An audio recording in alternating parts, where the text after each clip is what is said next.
Az-zina dainun. Zina itu utang. Wa qada'uhu fi ahlihi, dan kamu itu akan membayar lewat keturunanmu kalau kamu tidak bertobat. Coba. Akan membayar lewat keturunan kita. Fulan berzina dengan seorang fulanah, kemudian dia tidak bertobat, maka kemudian ada di antara keturunannya yang akan dizinai orang lain persis sebagaimana dia telah menzinai seorang wanita. Kenapa? Ya karena saking besarnya itu. Makanya sampai-sampai tidak ada dosa Pak yang meninggalkan impact sampai bekas itu, kecuali dosa zina Pak.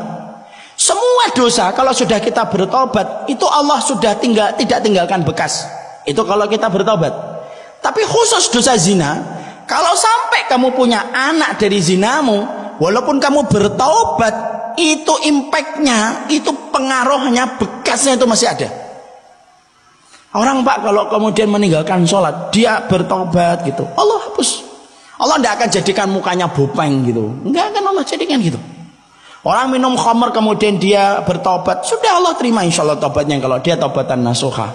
Tapi kalau ada orang zina kemudian sampai hamil, punya anak, walaupun bertobat, itu Allah tinggalkan bekasnya, dan Allah masih tetapkan hukuman walaupun dua-duanya sudah bertobat. A zina sama B lahir C. C ini tidak boleh bernasab kepada A, tidak boleh C bin A, haram, tidak boleh. A nggak boleh kemudian mengaku ini adalah anak kemudian syar'inya, tidak boleh, hanya bisa mengaku anak biologisnya.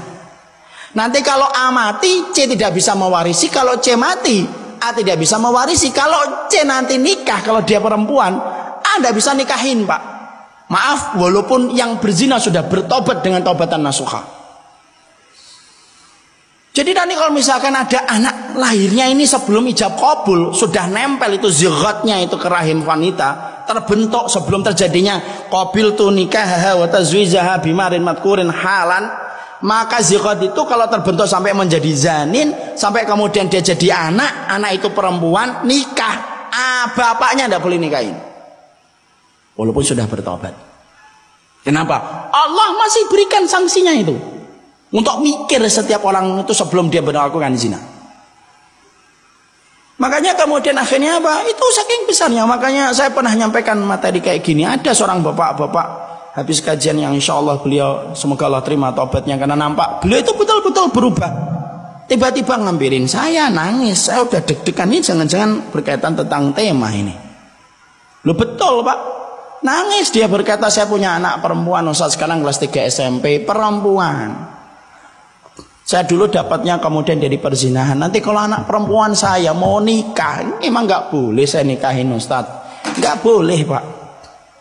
Saya sudah bertaubat Ustaz. Insya Allah taubatnya Bapak diterima oleh Allah kalau taubatan nasuha. Tapi hukumnya tidak bisa dirubah. Jadi nanti kalau C ini kemudian pengen nikah, terus sama siapa? Sama wali hakim Pak. Lah saya dianggapnya apa? Bapak cuma dianggap menjadi bapak biologisnya tok. Anak nasabnya kepada tempat tidur Pak. Makanya disebut dalam bahasa fikih waladun lil firash. Apa itu waladun lil firash? Anak yang kemudian dinisbatkan ke tempat tidur, tempat terjadinya perzinahan sampai terbentuknya dia. Anaknya tidak salah. Kita tidak boleh mengatakan anak haram, anak jadah. Tidak boleh. Anaknya tidak salah. Ini orang tuanya Pak. Saking kemudian besarnya masalah perzinahan itu. Makanya sampai kemudian kita dapat orang kalau sampai berzina itu. Pertama orang kalau sampai booking perempuan sampai berzina itu, saya tidak bisa bayangkan itu. Ada bapak-bapak bisa kemudian zina, pulang ke rumahnya ketemu istrinya bisa senyum, ketemu anak perempuannya. Loh, terus di mana ini pikirannya ini? Karena kemudian air yang paling najis sudah dia tumpahkan kepada rahimnya seorang wanita, padahal dia punya seorang istri dan punya anak perempuan. Karena kita hari ini hidup pada zaman ketika zina itu menjadi perkara yang biasa, dianggapnya dosa kecil.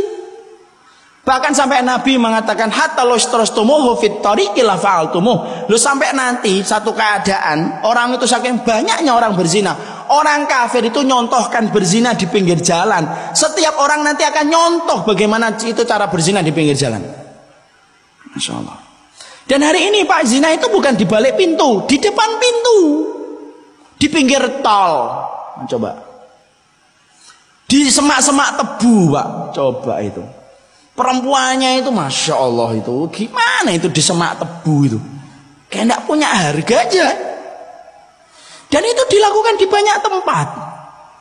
Makanya saya pernah ada itu salah satu dari jamaah saya itu yang beliau itu tobat gitu, hijrah, keluar dari satu pekerjaan. Saya nanya, kenapa antum keluar, akhi?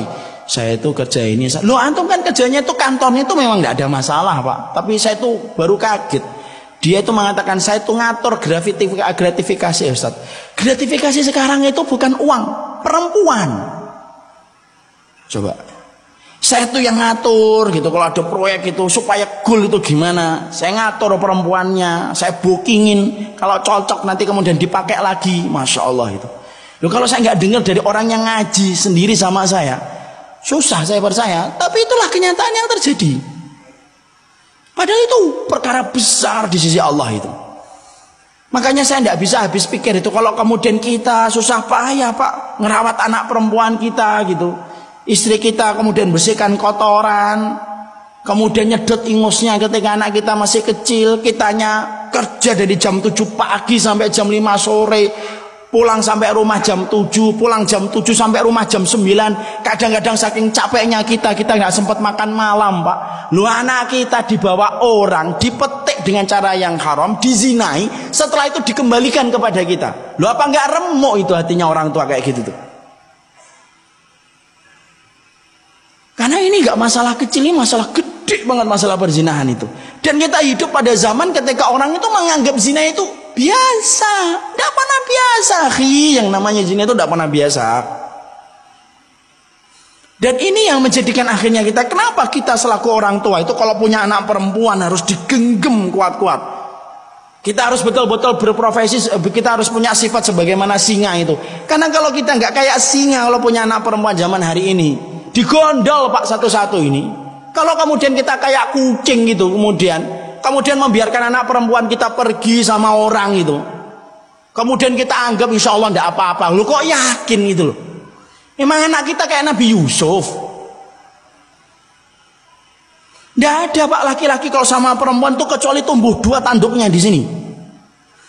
Apalagi ngomong nanti sebelum jam 9 pulang ya.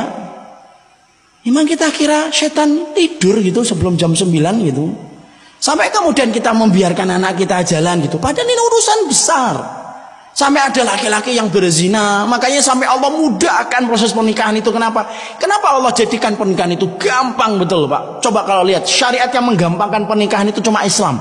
Coba bandingkan dengan Hindu, bandingkan dengan Kristen, bandingkan dengan agama-agama yang batil selain Islam. Semuanya ribet, Pak. Tapi yang paling gampang urusan pernikahan itu adalah Islam. Kenapa sampai Allah gampangkan urusan pernikahan? Cuma wali, ridhonya, wali. Kalau tidak bisa datang, ridhonya saja diwakilkan kepada orang yang diwakili oleh dia. 2 orang saksi,